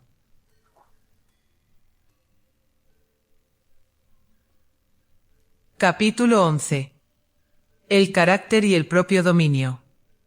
El gran objeto de esta vida es la formación del carácter. Esta vida es una oportunidad que se nos da para desenvolver nuestro carácter en ciertas direcciones. Por ejemplo, una persona tendrá que vencer al temor y la preocupación, y desarrollar la confianza. Todas las experiencias de la vida de tal persona le proporcionarán oportunidad para combatir tal debilidad. Otra tendrá que vencer la codicia y el egoísmo y también tendrá oportunidad para luchar contra su debilidad, pero sea cual sea la debilidad, habrá que vencerla. Si dejamos que nuestra vida se deslice sin vencer nuestras debilidades, estamos en mal camino, pues habremos frustrado el verdadero propósito de la vida. Sea cual sea la debilidad o debilidades, es necesario vencerlas. Todo verdadero sistema mental enseña métodos de vencer las debilidades. Tales métodos, si bien no son un camino ancho hacia la conquista rápida y fácil, pues no existe tal camino, son, no obstante, una gran ayuda en el sendero de la victoria y del éxito. Quien todavía no ha descubierto sus poderes espirituales internos, trata de conquistar por el poder de la sola voluntad. Este es un método doloroso y de escaso provecho, además de extremadamente extenuador. Nunca se ha de usar la voluntad de esta forma, en su lugar, se ha de emplear el poder espiritual interno, dirigido por la voluntad. Únicamente por este medio se puede lograr la victoria final. Todas las debilidades y hábitos se pueden subyugar por el uso consciente de este poder interno, pero no sin esfuerzo. Es una lucha entre lo que podría denominarse el alma superior y el alma animal, lo superior y lo inferior. Es una batalla que ha de ganarse algún día, es sabio quien decide ganarla ahora. El propio dominio es sólo posible mediante el control del pensamiento, pues toda acción es el resultado del pensamiento. Quien sea incapaz de controlar sus pensamientos nunca podrá dominarse a sí mismo, de necesidad ha de ser un esclavo de sus emociones y pasiones, y será presa de cualquier influencia hostil que encuentre. Los que están sometidos a la tiranía del hábito, y no pueden romper los grillos que los retienen, que permanecen cautivos a pesar de espantosas luchas y angustias, podrían quedar en libertad, experimentar el interno gozo de la victoria y del propio dominio interno si tan solo comprendieran el poder divino y aprendieran la manera de controlar sus pensamientos. Sucede lo mismo con toda debilidad de carácter, no importa cuál debilidad, se puede dominar mediante esfuerzo paciente, aplicando el poder infinito, por el control de la mente y por el pensamiento concentrado, constructivo y armónico. En cada uno de nosotros está latente una chispa de la perfección divina. El más grande fin de esta vida es dar expresión a lo divino. Podemos hacer esto únicamente en la medida que formamos nuestro carácter, dominamos los hábitos y aprendemos el propio dominio.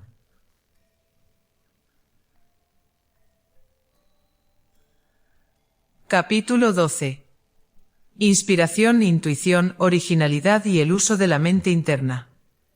La mente ordinaria de los sentidos aprende de las experiencias objetivas, del testimonio de los sentidos, a menudo erróneo, de los libros, de la experiencia de los demás.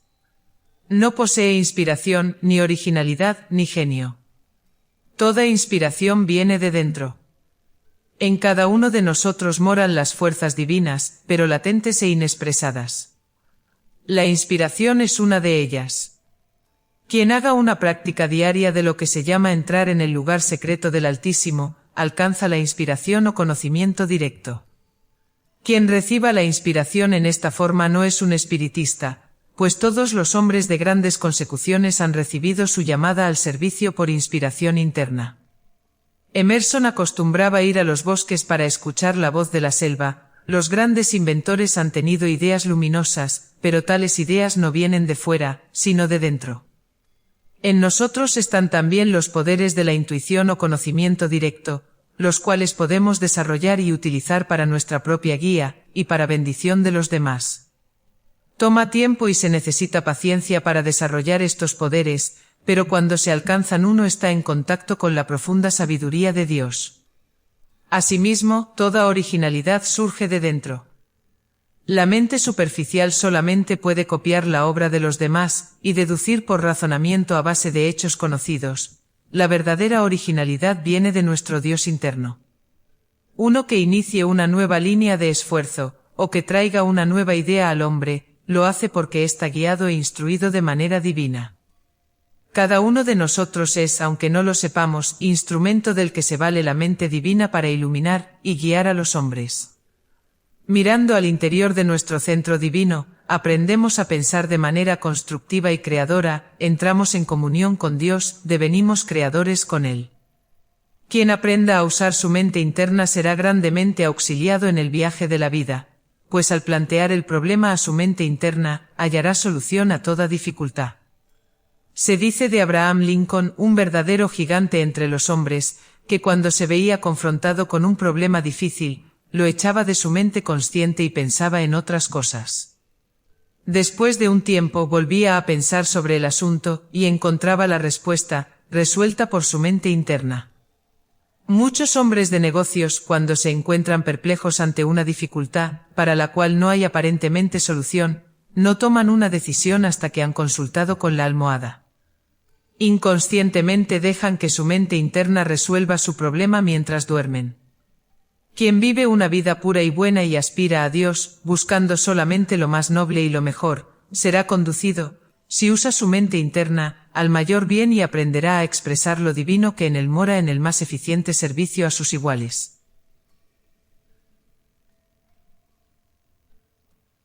Capítulo 13. El éxito. El éxito solo se puede alcanzar mediante el poder espiritual. Quien no pueda conseguir éxito pone en evidencia que ignora la manera de utilizar sus poderes internos, mentales y espirituales. El profesor Pallert, el historiador, al escribir sobre el fundamento espiritual de la civilización, dice: no hay antagonismo entre lo espiritual y lo material. Muy lejos de haber oposición, todas las cosas materiales, buenas para el hombre, han sido descubiertas y hechas asequibles por el uso de sus poderes espirituales. Por otra parte, mientras viva en este mundo, todos sus poderes espirituales dependen para su ejercicio de que su cuerpo esté provisto de aire y alimento y bebida. Las ventajas económicas son unos bienes reales que tienen mucha importancia, pero tienen tanta importancia porque en gran parte tienden a caer en las manos de razas espiritualmente vigorosas, con energía y capacidad para sacar el mejor partido de ellas. En esta época tenemos mayor necesidad que nunca en toda nuestra historia, de los seculares dones espirituales, sin los cuales la civilización no puede mantenerse estable. Necesitamos poderes de dirección, organización, previsión, imaginación, iniciativa en todos los grados. Los dones están ahí, Dios los ha derramado abundantemente sobre la raza humana. Hay un poder espiritual que contribuye no solamente al éxito, sino a la justicia, y que demanda rectitud, como condición sobre la cual se consigue todo éxito perdurable. El éxito, por tanto, depende del poder espiritual. El éxito verdaderamente perdurable solo se alcanza cuando tiene por base la rectitud, es decir, la probidad, la honradez, el proceder leal, la justicia y la compasión hacia los demás. Todo éxito que está basado sobre la astucia, el dominio por la mente, la coacción, el hipnotismo, la falta de escrúpulos, la injusticia y la rudeza con los demás, lleva en sí el germen de su propia decadencia.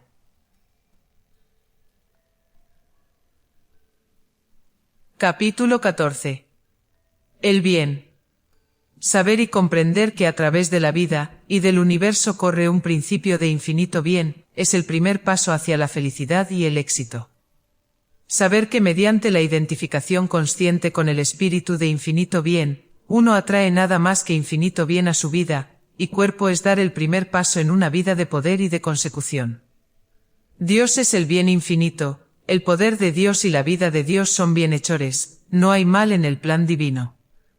Cuando contemplamos una sencilla flor al borde del camino, comprende nuestra alma que en Dios no hay nada malo, que solamente hay infinito bien. El hombre posee el poder divino del pensamiento. El pensamiento es la mente en acción, es un poder espiritual, más grande que cualquier poder material. Al abusar de este poder el hombre desvía las fuerzas benéficas de la vida por cauces equivocados, y así produce lo que llamamos mal. La taberna, el campo de batalla, el suicidio son ejemplos de los efectos del pensar equivocado. El poder del mal es el efecto colectivo del pensar equivocado. Si todos los hombres pensaran rectamente y con amor, la guerra, igual que otras desarmonías, cesaría en todos los ámbitos de la tierra. Nuestro divino hermano mayor nos enseñó a pensar armónicamente y con amor, pero los hombres han hecho caso omiso de su enseñanza, y así hemos podido presenciar la rara anomalía de las llamadas naciones cristianas, luchando unas con otras con toda la crueldad imaginable. El poder y energía que fluye de la providencia se puede dirigir mediante nuestros pensamientos por cauces buenos o malos. Si con nuestro pensar recto lo dirigimos por cauces buenos, produce armonía, paz, felicidad, abundancia y gozo. Todo lo que viene de Dios es bueno y el bien es supremo. ¿Hay otro Dios que el Dios uno? ¿Hay algún otro creador que el creador único? ¿Existe otro uno omnipotente que el uno infinito? El universo responde: no, por tanto, quien quiera sea quien vuelva su faz hacia Dios, no tiene por qué sentir temor de que haya algún poder, o mal, que se interponga entre él y su fuente divina. Algo le tirará de la manga, voces murmurarán en sus oídos, pero nada lo puede arrancar de las manos de su Padre. Quien se vuelva a Dios y aprenda a pensar en armonía con Él, no tiene por qué temer al mal, su vida será una manifestación del bien infinito. El pensamiento equivocado del hombre convierte las fuerzas benéficas de la vida en malestar, enfermedades, pobreza, miseria y toda clase de desarmonías, pero pensando con Dios, en vez de contra Él, el hombre puede manifestar salud, abundancia y la más alta realización, puede alcanzar la paz, puede vivir una vida de triunfo y de indescriptible gozo.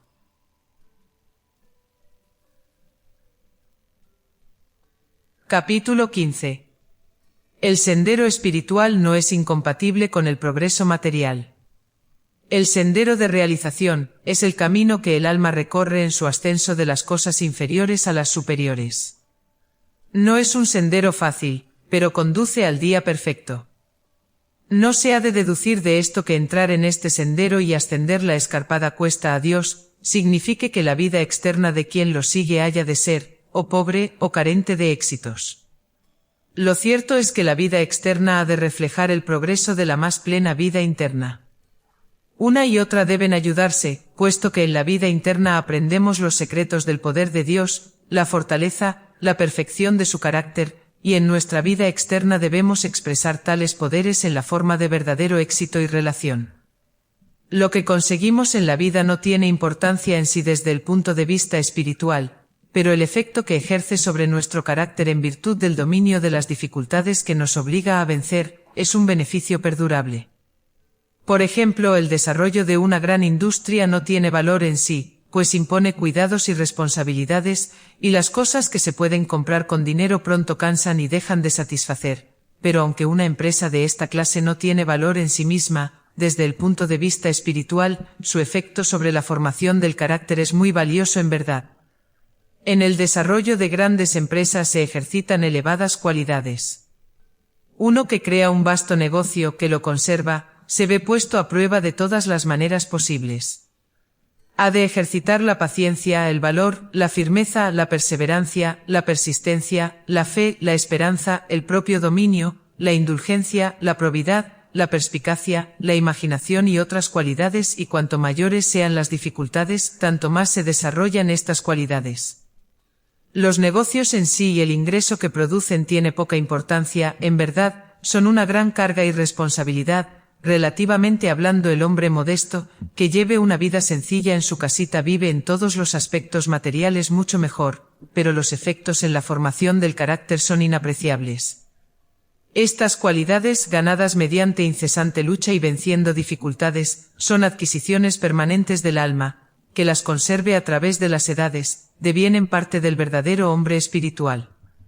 Se ve, por tanto, que el mundo externo de realización nos proporciona la oportunidad para manifestar los poderes divinos, para desarrollar las cualidades de carácter que exigen la consecución y el vencimiento de las dificultades. No es para todos los hombres del devenir constructores de grandes empresas, ni todos están llamados a ser grandes abogados, políticos, escritores o artistas, pero es posible que cada uno de nosotros alcance el éxito en el trabajo particular que hemos venido a hacer. Sea cual sea nuestro trabajo en la vida, tenemos la posibilidad, que yace latente dentro de nosotros, de conseguir el éxito en ese trabajo. Al hacer nuestro trabajo, al vencer sus dificultades, formamos nuestro carácter, y adquirimos cualidades de la mente y del alma que perdurarán eternamente. Aunque no podamos alcanzar lo que el mundo llama éxito, podemos disfrutar de la satisfacción de hacer nuestro trabajo mejor que ha sido hecho antes, o también como sea posible hacerlo, o como nosotros podemos hacerlo. Cabe agregar que la vida no es lo que parece ser. No está gobernada únicamente por los rudos procedimientos de los hombres, por lo contrario, está regida por leyes y poderes espirituales. No importa cuán acorralados podamos aparentemente estar ni cuán desalentadora sea nuestra perspectiva, en lo referente a adelanto, ascenso, mejoramiento de las circunstancias, medio ambiente, etc. Nada hay que nos pueda impedir elevarnos y mejorarnos, y nadie puede detener nuestro progreso más que nosotros mismos. La razón de esto es que la vida es espiritual y está regida por leyes internas. La ley es que tan pronto como estamos en condiciones para el ascenso lo conseguimos, y que cuando nos hemos elevado sobre una posición en la vida, otra más adelantada y de mayor responsabilidad se abre ante nosotros. La historia del progreso y consecución del hombre es la historia de su expansión mental. Tan pronto como ha asimilado una serie de experiencia y trasciende una condición, otras experiencias y una más elevada condición se abren ante él. De consiguiente, si nuestro porvenir parece desalentador, solo lo es porque lo pensamos así. Lo que tenemos que hacer realmente es expandir nuestra mente, ensanchar sus fronteras, y pensar en un sentido más amplio. Cuando Batley y Lipton abrieron sus pequeños establecimientos no pensaron en términos de una tienda sino de muchas, no de una tienda pequeña sino de una grande. Si hubiesen pensado en términos de cosas pequeñas hubieran permanecido hombres pequeños toda su vida. Pero mientras se abstenían rígidamente de todo lo superfluo y economizaban, sus mentes pensaban en términos de miles. Mientras sus ingresos eran de unas pocas libras por semana, sus mentes veían millones. La expansión de sus mentes les trajo las oportunidades requeridas. La misma ley se aplica a todos los caminos de la vida y a todos los aspectos de la actividad. El individuo ha de crecer y expandirse él mismo, antes que pueda crecer y expandirse en las realizaciones de la vida. Este crecimiento y expansión tiene su origen y fuente en los pensamientos. Debemos ejercitar nuestras mentes en pensar pensamientos grandes, luego ajustar nuestras acciones y adoptar la disciplina que todo progreso demanda.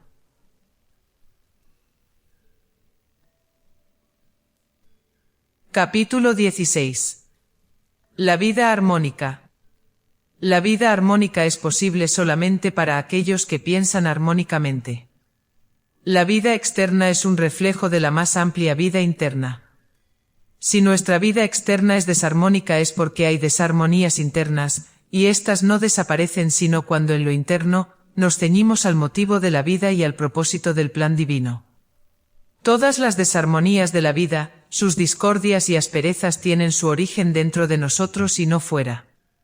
La mente de los sentidos nos inclina a buscar la causa fuera, pero la enseñanza interna nos dice que busquemos dentro.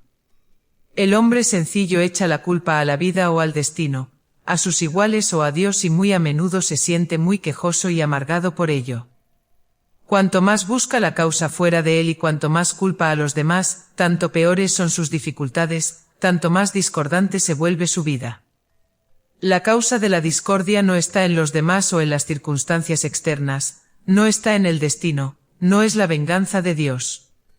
Es por lo contrario falta de ajuste con el propósito de la vida, falta de unidad con el todo cósmico, es por desarmonía con la voluntad y propósito divino. Aquel que retorna a su fuente divina, y armoniza su vida interna con el propósito que anima todo el plan cósmico, vive una vida de armonía y paz, vive en Dios, piensa con Dios, trabaja con Dios, deviene armonizando con la armonía divina. Su vida expresa paz y amor, refleja la serena calma del infinito. Las cosas que enojan e irritan a los corazones de los hombres no le afectan. Vive su vida en una vibración superior. Lleno de amor y simpatía, ayuda a otros y trata de conducirlos a más altas cosas. Por la armonía de su propia vida ejerce una reposada influencia sobre las vidas de los demás, es como el aceite vertido sobre aguas agitadas por la tempestad, infunde paz y esperanza a las vidas atribuladas.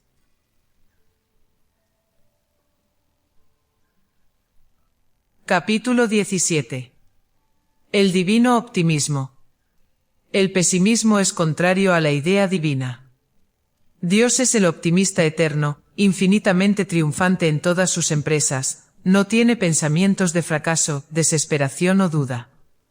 Dios no puede ser nunca otra cosa que optimista, pues Él sabe que todo está bien. Del mismo modo, quien piensa con Dios, que está en armonía con su voluntad y propósito, que penetra en la conciencia divina, sabe que todo está bien.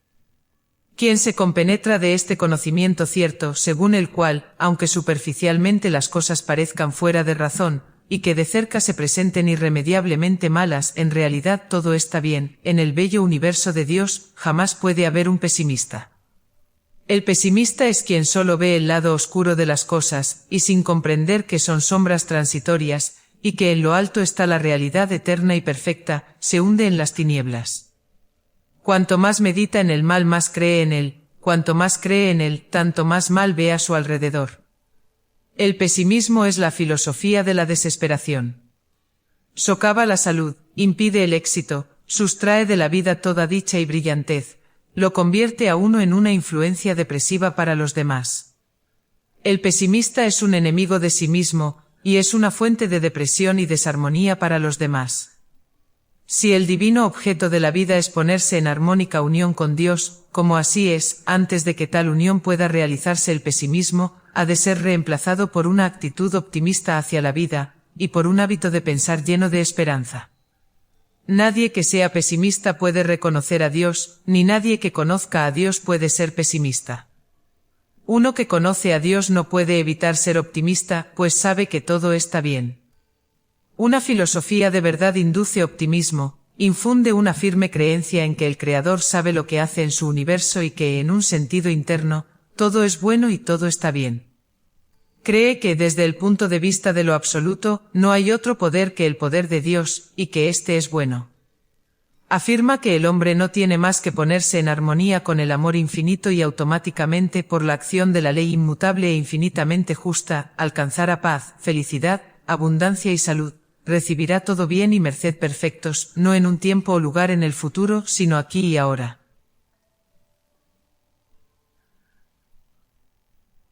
Capítulo 18. El más grande de todos es caridad. La caridad o amor es la clave para todas las situaciones en la vida. Por caridad entendemos el sentimiento bondadoso, que solamente desea el bien del objeto de nuestra caridad o amor. Cultivar pensamientos de amor, caridad, buena voluntad, perdón, indulgencia, compasión no solamente bendice y ayuda a los demás, sino que trae felicidad y armonía en nuestra propia vida. En el Sermón de la Montaña, se nos dijo que nos pusiéramos de acuerdo con nuestro adversario, que amáramos a nuestros enemigos, y que hiciéramos bien a lo que nos trataran mal. Este mandamiento no es una restricción, sino que es una puerta abierta por la cual podemos pasar a una vida más rica, más plena y más libre. Si obedecemos a este mandamiento o consejo, nuestra vida estará henchida de bendiciones, y nuestras dificultades serán superadas de una manera maravillosa. Si cuando encontramos personas de difícil trato nos ejercitamos en pensar pensamientos de buena voluntad hacia ellos, y activamente les deseamos toda bendición y todo bien posibles, nos encontraremos que la dificultad ha sido superada, y en su lugar reina la armonía. Si cuando cierta gente nos molesta, consentimos molestarnos, y nos ponemos a juzgar y agrandar sus faltas y deslices, nuestra molestia aumenta al punto que no solo echamos a perder nuestra propia vida, sino que además hacemos más difícil la vida de la persona a quien achacamos la causa de nuestra molestia. Pero si, en lugar de permitir disgustarnos, envolvemos a la persona que nos frota a contrapelo, en pensamientos de buena voluntad y además, le deseamos toda bendición y todo bienestar, a la vez tratamos de comprender su punto de vista, tratamos de ver las cosas a través de sus ojos y de apreciar sus dificultades y contratiempos, y si además de todo esto, tratamos de ver lo bueno en ellos y la verdadera naturaleza divina que en ellos trata de hallar expresión, entonces toda la situación quedará aclarada y nuestro disgusto se desvanecerá. Por otra parte, al obrar así ayudamos al que de otro modo nos molestaría, y esto, como es lógico, es el mayor bien que podemos hacer en la vida, que consiste en ayudar y bendecir a los demás y permitirles desenvolver y revelar el esplendor oculto en ellos. Si, por ejemplo, el ladrido de un perro nos molesta, lo que tenemos que hacer es despertar en nosotros un activo sentimiento de amor al perro, en lugar de resentirnos, sentir simpatía y compasión. El resultado será que el ladrido cesará, o que perderá el poder de molestarnos. Igualmente, cuando los músicos o vendedores callejeros molesten, pensemos en ellos con amor, en lugar de irritarnos, con lo cual la molestia desaparecerá. Sea cual fuere la situación y no importa cuán difícil, el amor es la clave. El amor, cuando se aplica de esta forma, arregla toda situación, suaviza toda dificultad y pone de manifiesto el reajuste divino. Cuando Jesús dijo que debíamos amarnos los unos a los otros, nos reveló el secreto de cómo hacer nuestra vida armónica, bella y feliz. Muchos han intentado seguir la enseñanza de Jesús simplemente como un mandato. Han intentado seguirla porque han creído que debían probar seguirla como un deber, si querían ser buenos cristianos. Nunca han comprendido tal vez que el consejo de Jesús no es un mandato fastidioso sin sentido, sino que es un sésamo, ábrete para una vida de gozo y de libertad tal que no puede ser descrita. Si hubieran sabido esto, quizás hubieran tenido más éxito, pues siempre es más fácil hacer una cosa cuando sabemos el significado de la misma, para qué es y a dónde conduce. Por otra parte, muchos de los que han intentado seguir la enseñanza lo han encontrado muy difícil, porque no se han dado cuenta o no han comprendido el poder del pensamiento, o la necesidad de educar a la mente en el arte del recto pensar. Han dicho, pero ¿cómo puedo amar a mis enemigos? No me gustan y nunca me gustarán, así pues, ¿cómo puedo sentir amor hacia ellos? Hagamos observar de paso que no se trata de que nos gusten o no nuestros enemigos, ni tampoco es cuestión de sentimientos de afecto. El amor de la clase a que nos referimos es buena voluntad, compasión, piedad, misericordia, clemencia, dulzura, la renuncia de uno mismo, y de lo mejor en nosotros para beneficio de los demás. Dios amó tanto al mundo que dio al mundo su Hijo bien amado. Esto será comprensible si decimos, Dios se apiadó tanto del mundo, o Dios sintió tal compasión por el mundo, pero es solo en pensamiento. Lo que queremos hacer resaltar para terminar es que el pensamiento y el control de la mente se pueden utilizar como ayuda para amar a nuestros enemigos. Nuestro impulso natural es resentir lo que nuestros enemigos nos hagan, y pensar pensamientos de antagonismo, de propia justificación y de crítica.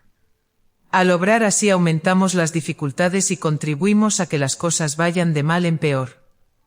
Por lo contrario, podemos decir, pensaré pensamientos de buena voluntad y de compasión, y también rogaré que seáis bendecidos de todas las maneras posibles. Si estemos solos, podemos expresar nuestros pensamientos en palabras precisas, audibles, tales como, fulano de tal, mencionando el nombre de nuestro enemigo. Lo amo, lo perdono como Dios me ama y me perdona, ruego que seas bendecido de la mejor manera posible, y que puedas encontrar a Dios, y que seas colmado de dicha inenarrable. Quizás cuando empecemos a hacer esto estemos muy lejos de sentir amor, pero la palabra hablada, que es un pensamiento concretado, tiene poder, y si perseveramos día tras día, gradualmente cambiaremos hasta que realmente llegaremos a amar a nuestro enemigo y rogaremos por su bienestar con el mismo fervor con que rogamos por nuestros allegados más queridos. Cuando se llega a este punto todas las situaciones se arreglan. Fin.